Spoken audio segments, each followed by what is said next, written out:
नमस्कार, स्वागत है आपका ताज़ा खबर 24x7 में। मैं हूँ सूरज सिंह। कहते हैं अगर देश के मिजाज को समझना है तो एक बार ट्रेन की यात्रा कर लीजिए, सारे मिजाज समझ में आ जाएंगे। देश की विविध भाषाएं, तमाम रंग रूप के लोग यहाँ पर आपको मिल जाएंगे। खासकर देखा जाए जिस तरह से देश में लोकसभा चुनाव है और इस वक्त मैं मौजूद हूँ भोपाल रेलवे स्टेशन पे। भोपाल रेलवे स्टेशन से हम सफ़र तय करेंगे विदिशा तक का। विदिशा और भोपाल के बीच में कनेक्शन क्या है, ज़रा इसको भी हम समझ लेते हैं। इस बीच सफ़र करने का मतलब ये है, जिस तरह से लोकसभा चुनाव में भोपाल की जो सीट है उसको लेकर सरगर्मियां हैं। भोपाल से कांग्रेस ने दिग्विजय सिंह को अपना प्रत्याशी बनाया है, तो वहीं बीजेपी ने प्रज्ञा ठाकुर पर दांव खेला है। जिस तरह से सियासत जो है यहाँ पर गरमाई हुई है, वहीं अगर विदिशा की बात करें तो विदिशा विदेश मंत्री सुषमा स्वराज का गढ़ है।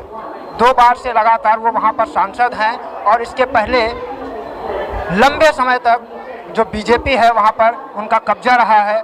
करीब 2 सीटें जो आज़ादी से बाद से जब से वहाँ चुनाव हो रहा है तो सिर्फ और सिर्फ 2 बार ही कांग्रेस वहाँ पर जीत पाई है। सबसे खास बात वहाँ पर यह भी है कि पूर्व प्रधानमंत्री स्वर्गीय अटल बिहारी वाजपेयी भी यहाँ पर प्रधानमंत्री जो रहे देश के, वो यहीं से सांसद बने थे। भोपाल स्टेशन पे ही हमारे साथ एक युवा हैं, उनसे हम बात कर लेते हैं कि वो कहाँ के रहने वाले हैं और जो चुनावी मिजाज है उनके क्षेत्र का कैसा है। क्या नाम है आपका? मेरा नाम नवीन सराटे है। कहाँ के रहने वाले हैं? मैं बेसिकली भोपाल से रहने वाला हूँ और अभी मैं इस ट्रेन से ही उतरा हूँ, पातालकोट एक्सप्रेस से, जो कि बैतूल से आ रहा हूँ मैं। तो आपके बैतूल का माहौल क्या है और यहाँ पे भोपाल में माहौल कैसा है? सर मैं पर्टिकुलर बैतूल का तो नहीं, मैं सर पूरे मध्य प्रदेश का माहौल बताऊंगा। इस टाइम जो 5 सालों के अंदर मोदी जी से दुखी होकर लोग परेशान है, व्यापार जगत खत्म हो गया है, युवा वर्ग परेशान है, महिलाओं पे अत्याचार बढ़ गए हैं। उस चीज़ के लिए हम लोग अब भारत से भाजपा मुक्त बनाना चाहते हैं और कांग्रेस पार्टी में या कोई भी गठबंधन की सरकार बनती है हम उसको लाना चाहते हैं। ऐसे 2-3 मुद्दे ऐसे कौन से हैं जिनसे बहुत ज़्यादा आप नाराज़ हैं? सबसे सर्वप्रथम मुद्दा तो हमारा सर ये है कि मध्य प्रदेश और ऑल ओवर वर्ल्ड के अंदर नोटबंदी जो की गई थी, नोटबंदी से किसी भी प्रकार का कोई रिजल्ट नहीं आया। ब्लैक मनी बिल्कुल भी बाहर नहीं आई। उसके बाद जीएसटी उन्होंने जो लागू किया, जीएसटी के अंतर्गत भी व्यापार वर्ग टोटल परेशान हो गया है। जीएसटी के जो उन्होंने प्रारूप बदल के रखे थे 8%, 18%, 12% कैटेगरी के अंदर, उससे व्यापारी वर्ग बहुत दुखी है। किसी भी तरीके से एक कैटेगरी के अंदर ला के रखना था जिससे कि व्यापार जगत आराम से और आसानी से किया जा सके। आज की डेट में व्यापारी लोग अपना व्यापार छोड़ के सिर्फ और सिर्फ कागजों को बनाने में लगे रहते हैं और अपना व्यापार एक तरफ रखे हुए हैं। बिल्कुल, जिस तरह से नोटबंदी और जो जीएसटी है वो कहीं ना कहीं मोदी सरकार के लिए मुश्किल खड़ा कर सकती है। भोपाल से विदिशा ट्रेन के माध्यम से हम सियासी सफ़र पर निकल चुके हैं, चुनावी यात्रा कर रहे हैं, चुनाव के बारे में हम लोगों से राय ले रहे हैं और ट्रेन में हम इस समय पातालकोट एक्सप्रेस में, पातालकोट एक्सप्रेस छिंदवाड़ा से चलकर आ रही है और यह नई दिल्ली तक जाएगी। अब इसमें कुछ लोग मौजूद हैं, हम उनसे बात कर लेते हैं। हमारे साथ भाई साहब एक हैं, इनसे जानते हैं कि कहाँ के रहने वाले हैं और क्या कुछ है इनके चुनावी समीकरण क्या है इनके क्षेत्र के। क्या नाम है आपका? सृजन जैन। कहाँ के रहने वाले? विदिशा। विदिशा का अभी माहौल क्या है कि किस तरह से देख रहे हैं? अभी जो चुनाव है, सांसद है वहाँ से विदेश मंत्री सुषमा स्वराज, उनको टिकट नहीं मिला है। 2 बार से वो सांसद थी। इस बार नए चेहरे उतारे गए हैं। बात करें कांग्रेस की या बीजेपी की, दोनों ही नए चेहरे हैं। दोनों में कौन सा प्रभावशाली चेहरा होगा और विदिशा की जनता या यूँ कहें आप किस मुद्दे पर चुनाव करने वाले हैं? बिल्कुल बीजेपी ही जीतेगी यहाँ से। और जिस तरीके से मोदी जी ने विगत 5 सालों में कार्य किया है, निसंदेह उसमें कोई दोहराए नहीं है। जो भी उन्होंने जितने भी क्षमता काम किए हैं और जो सेना को लेकर उन्होंने वो कार्य किया है वो काफ़ी सराहनीय है।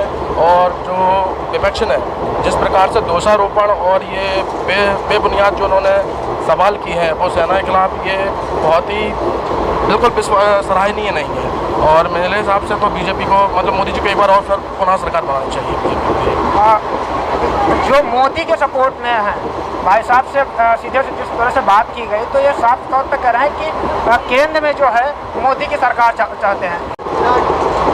भोपाल से विदिशा के बीच में चुनावी चर्चा हम कर रहे हैं और भी हमारे साथ लोग हैं, उनसे जानते हैं। क्या नाम है आपका? भानु प्रताप। कहाँ के रहने वाले? एटा। जो चुनाव है अभी देश में, किस पार्टी को सपोर्ट करना चाहते हैं, या देश में आप पार्टी को देखते हैं, या फिर क्षेत्रीय सांसद के कौन सा होगा उस हिसाब से चुनाव करेंगे? मैं अभी तो बीजेपी को, नरेंद्र मोदी को ही वोट देंगे। नरेंद्र मोदी। सांसद जो पिछले बार आपके यहाँ सांसद थे, उनका कामकाज कैसा रहा? ठीक रहा काम? हाँ, उनका काम काज ठीक है, बढ़िया काम रहा। बढ़िया। अच्छा, पूरे देश में अगर देश की बात अगर छोड़ दें, उत्तर प्रदेश की बात करें तो उत्तर प्रदेश में जो सपा बसपा का गठबंधन है वो कितना इफेक्ट डालने वाला है? अभी इतना तो कन्फर्म नहीं है। सपा का बसपा का गठबंधन कुछ कर पाएगा? नहीं तो। अच्छा, तो मतलब ये साफ तौर पे जो है कि मोदी सरकार, देश की जनता ज़्यादातर यही है कि देश की जनता मोदी सरकार ज़्यादा चाहती है।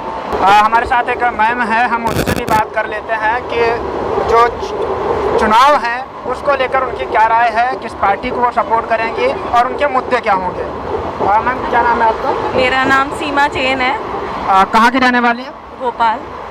भोपाल की रहने वाली हैं। भोपाल में और खासकर मध्य प्रदेश में महिला सुरक्षा का एक मुद्दा बहुत ज़्यादा चला, पिछले चुनाव में बहुत ज़्यादा चला और हमेशा चलता रहता है कि महिलाएं सुरक्षित नहीं है। क्या लगता है आपको, महिलाएं सुरक्षित नहीं है प्रदेश में? बिल्कुल नहीं है महिलाएं सुरक्षित, पहले से ज़्यादा क्राइम बढ़ गया है।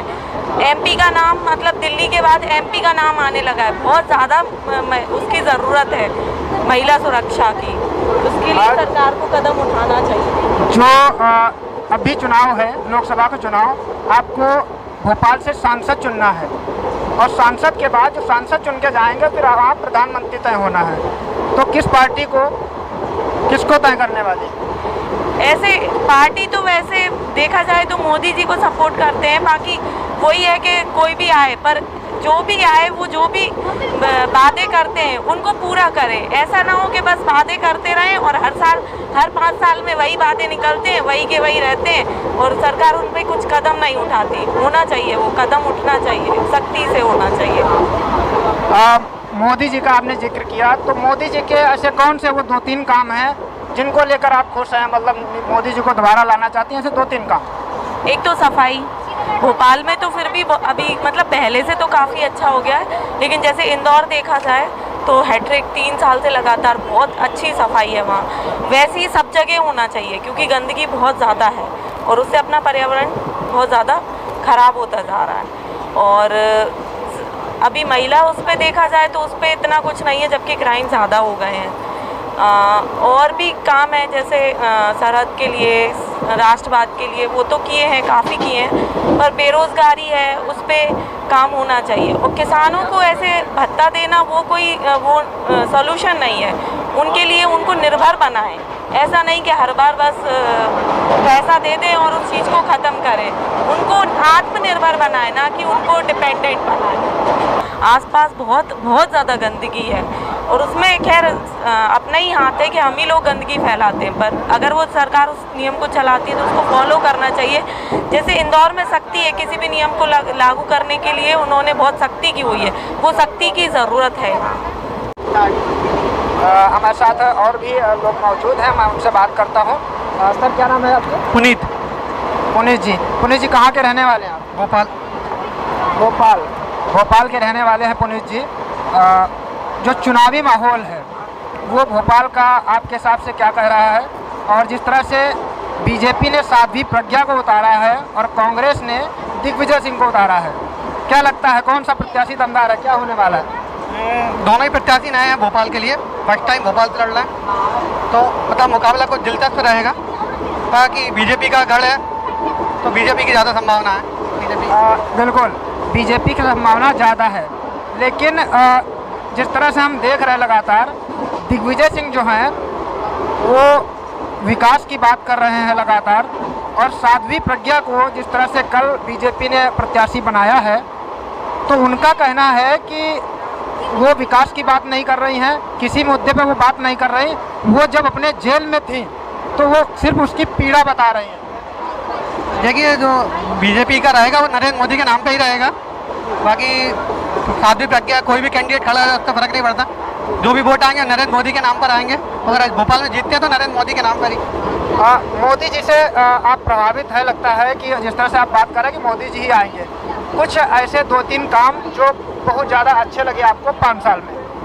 सफाई का जो काम किया है वो बहुत अच्छा किया है और इस पर काम चलना बहुत ज़रूरी है देश के लिए, तो एक बहुत अच्छा काम है सफाई का। और बाकी जो इंडिया के बाहर भी दूसरी कंट्रियों में जो डेवलपमेंट किए हैं, रिलेशन बनाए हैं, वो भी काफ़ी अच्छे हैं और काफ़ी साफ सफाई है। नोटबंदी जो एक फैसला था 2015 में, जिस तरह से बिना बताए लिए गए और बहुत सारे लोग सड़कों पर आ गए, कई सारे लोग उसमें मरे भी थे, उस फैसले को आप किस तरह से देखते हैं? अभी तक वो फैसला समझ में नहीं आया, मतलब ऐसा क्यों पैसा काला धन था वो आया या नहीं आया, पर आया तो कहाँ गया? तो मेरे ख्याल से अब तक वो पैसा काला धन आता नहीं है और नॉर्मल पब्लिक के लिए यूज़ नहीं होता, तब तक फैसले का कोई मतलब नहीं है। वो कुछ 1-2 महीने का था। बिल्कुल आपको बता दूं, जिस तरह से नोटबंदी हुई थी और उसके बाद जो पैसा जमा हुआ था, तो आरबीआई ने बताया था कि 90.9% जो है पैसा आ गया है, यानी कि सिर्फ और सिर्फ 0.1% पैसा नहीं आया। क्या आपको लगता है कि सिर्फ और सिर्फ 0.1% के लिए देश की करोड़ों जनता जो कि सड़कों पर आ गई, इस तरह का फैसला कितना कारगर हुआ? क्योंकि आप जवाब भी नहीं दे पा रहे हैं। देखिए, जो है वो आंकड़े सरकार के बताए हुए हैं, नॉर्मल पब्लिक को तो खैर पता नहीं है वो आंकड़े कितने सही हैं, पर उस फैसला ठीक था, लेकिन उस फैसले का जो एडवांटेज होना था मेरे ख्याल से वो नहीं दिखा पब्लिक को। स्कैम अभी भी चल रहे हैं, घोटाले हो रहे हैं, काला धन फिर इकट्ठा हो रहा है, तो उस पर अभी कुछ भी कहना मतलब जल्दी होगा। 1-2 साल बाद पता चलेगा डिसीजन कितना सही था। अभी तो उसके बाद मेरे को लगता नहीं कोई इम्पैक्ट पड़ा है। बाकी बिजनेस में इम्पैक्ट पड़ा, बिजनेस डाउन हुआ है, ऐसा व्यापारियों का कहना है बिजनेस का, बाकी कुछ ज़्यादा इम्पैक्ट। आप क्या करते हैं अभी? मैं जॉब करता हूँ, जॉब करते हैं प्राइवेट। आप खैर जॉब करते हैं, लेकिन देश में जो है बेरोजगारी को लेकर कई मुद्दे उठ रहे हैं, जिसमें अहम मुद्दा है बेरोजगारी है। बेरोजगारी को क्या लगता है, जिस तरह से मोदी जी ने कहा था 2 करोड़ रोजगार हर साल देंगे? देखिए, बेरोजगारी मुद्दा तो हमेशा से रहा है और उस पर कोई भी गवर्नमेंट कुछ नहीं कर पाई है, बट देश की दुर्भाग्य यही है कि चुनाव के 6 महीने पहले सारे मुद्दे नज़र आते हैं। बेरोजगारी है, किसान भूखे मर रहे हैं, और 6 महीने बाद गवर्नमेंट बनते थे, कोई भी गवर्नमेंट वो भूल जाती है। तो बेरोजगारी पहले थी, मोदी जी के टाइम भी है, और लगता कोई आने वाले टाइम का वो नहीं बोल सकता कि अभी भी बेरोजगारी की प्रॉब्लम तो है। बिल्कुल। एक आखिरी सवाल और, जिस तरह से घोषणा पत्र दोनों ही पार्टियों के जारी हुए हैं, घोषणा पत्र के जो अहम बिंदु हैं 2, वो मैं आपको बता देता हूँ। जो कांग्रेस का घोषणा पत्र है, उन्होंने उसमें रोजगार के मुद्दे को, शिक्षा के मुद्दे को, स्वास्थ्य के मुद्दों को सबसे ऊपर लिया है। दूसरा, बीजेपी ने इस मुद्दे को पीछे किया है और उन्होंने राष्ट्रवाद के मुद्दे को आगे किया है। क्या लगता है देश में कौन सा मुद्दा ऊपर होना चाहिए और कौन सा मुद्दा नीचे होना चाहिए? देखिए, देश में सभी मुद्दे जरूरी हैं, रोजगार भी जरूरी है, एम्प्लॉयमेंट, और देश तो है मतलब राष्ट्रवाद। ये पार्टियों का इंडिविजुअल एजेंडा है, पर अभी देश में थोड़ा राष्ट्रभक्ति का माहौल है, तो बीजेपी ने अपने हिसाब से चुना है। बाकी रोजगार दोनों ही जरूरी है मेरे हिसाब से। बिल्कुल साफ तौर पे कहना भाई साहब का कि देश में जो है राष्ट्रभक्ति का माहौल है। साफ तौर पे समझ सकते हैं कि एक कहावत कही गई है कि सरहद पर तनाव है, लगता है कि भारत देश में अब चुनाव है। और भी हमारे साथ कुछ लोग हैं, उनसे लगातार हम चर्चा कर रहे हैं। और हमारे पास अंकल हैं एक, उनसे बात करते हैं। अंकल, क्या नाम है आपका? कहाँ के रहने वाले हैं? मीना हरंजपा, मालखेड़ी स्टेशन के पास। अच्छा, तो चुनावी माहौल जो है आपके क्षेत्र का क्या है? बीजेपी, कांग्रेस या कोई और दल? हमें ये मालूम नहीं है, हम नहीं बता सकते ये बात।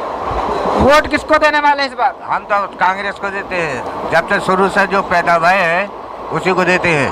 अच्छा, और देश की जनता, ज़्यादातर लोग ये कह रहे हैं कि मोदी जी बहुत बढ़िया काम कर रहे हैं।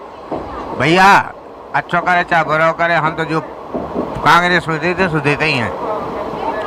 अच्छा, तो देखिए, एक खास बात ये भी नज़र आई कि जो कांग्रेस का वोट जो फिक्स है वो फिक्स है। दादा परदादा के ज़माने से जो लगातार कांग्रेस को लोग वोट देते आ रहे हैं, उनका चाहे मोदी जी हों, चाहे मध्य प्रदेश में शिवराज जी हों, इससे मतलब नहीं है, वो तो वोट कांग्रेस को ही करेंगे। भोपाल से चुनावी चर्चा करते करते हम आ पहुँचे हैं विदिशा। जिस तरह से हमने सफ़र किया भोपाल से विदिशा का,